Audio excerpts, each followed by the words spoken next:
আসসালামু আলাইকুম প্রিয় দর্শক, আজকের পর্বে দেখাবো একটি স্ন্যাক্স রেসিপি। এই স্ন্যাক্সটি আমি ময়দা ও চানাচুর দিয়ে রোল তৈরি করব। এই রোলটি খেতে ভীষণ মজার হয়েছে। অল্প সময়ে ঝটপট তৈরি করা যায় এই রোল। সবাই খেতে খুবই পছন্দ করবে। তাহলে চলুন দেখে নিই কিভাবে আমি রোল তৈরি করেছি। প্রথমে নিয়ে নিচ্ছি 1 কাপ ময়দা। হাফ কাপ করে মোট 1 কাপ ময়দা নিয়েছি। হাফ চা চামচ লবণ, 2 টেবিল চামচ পরিমাণে সয়াবিন তেল। এখন তেলের সাথে ভালোভাবে ময়দা মিক্স করে নিচ্ছি। এই রকম হওয়ার পরে আমি দিয়ে দিচ্ছি কুসুম গরম পানি পরিমাণ মতো। একটি সফট ডো তৈরি করে নেব।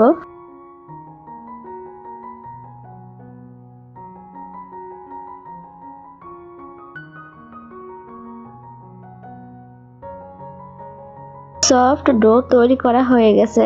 এখন রুটি তৈরি করে নেব। আমরা সকালে নাস্তা খাওয়ার জন্য যে ধরনের রুটি খেয়ে থাকি ঠিক ওই রকম রুটি তৈরি করে নেব। ছোট ছোট লেচি কেটে নিচ্ছি। আমি পাতলা একটি রুটি তৈরি করে নেব।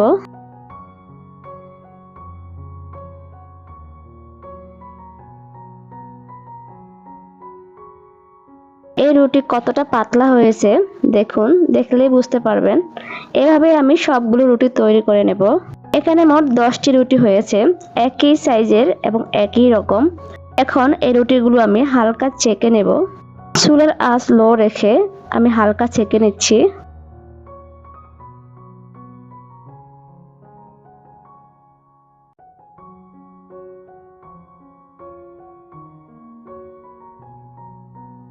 রুটিগুলো ছাকা হয়ে গেছে। এই রোলগুলোকে কোট করার জন্য আমি এখানে 1/4 কাপ ময়দার সাথে পরিমাণ মতো পানি দিয়ে একটি ঘন ব্যাটার তৈরি করে নিয়েছি। এখন দিয়ে দিচ্ছি একটা ব্লেন্ডার জগে হাফ কাপ চানাচুর। এই চানাচুরটাকে আমি ব্লেন্ড করে নিয়েছি। একটা মিক্সিং বলে নিয়ে নিচ্ছি। দিয়ে দিচ্ছি কাঁচামরিচ কুচি, পেঁয়াজ কুচি, 1/4 চা চামচ লবণ, হাফ চা চামচ চাট মশলা।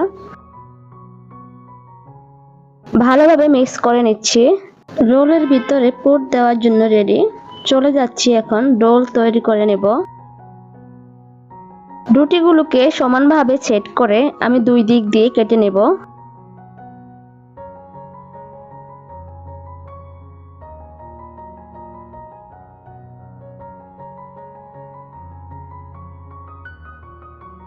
রুটির 2 দিক কেটেছি এবং বাকি 2 দিক আমি কাটবো না। দিয়ে দিচ্ছি চানাচুরের পুর। আমি কিভাবে রোল তৈরি করে নিচ্ছি দেখুন, খুবই সহজে তৈরি করা যায় এই রোল।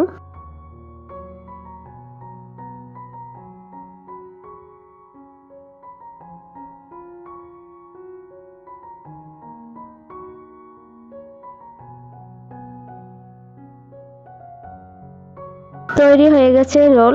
এভাবে আমি সবগুলো রোল তৈরি করে নিয়েছি। চলে যাচ্ছি তেলে ছেঁকে নেব।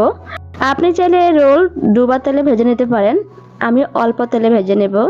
চুলার আঁচ লো রেখে একটু সময় নিয়ে উল্টে পাল্টে আমি মুচমুচে করে নেব।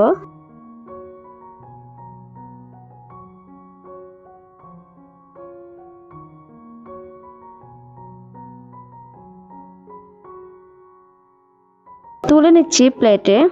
এই রোলগুলো খেতে ভীষণ মজার হয়, আর যেহেতু ভিতরে চানাচুর দেওয়া, চানাচুর ছোট বড় সবাই খেতে অনেক বেশি পছন্দ করে। যেহেতু চানাচুর দিয়ে রোল তৈরি করা, তাহলে তো কথাই নেই, খেতে আরো বেশি মজার হয়। দেখুন কতটা মুচমুচে হয়েছে। চানাচুরের রোল স্ন্যাক্স রেসিপি আশা করি আপনাদের ভালো লেগেছে। যদি এই রোল রেসিপি আপনাদের ভালো লেগে থাকে তাহলে আমার চ্যানেলটিকে সাবস্ক্রাইব করার অনুরোধ রইল। সবাই অনেক বেশি ভালো থাকবেন, সুস্থ থাকবেন। আল্লাহ হাফেজ।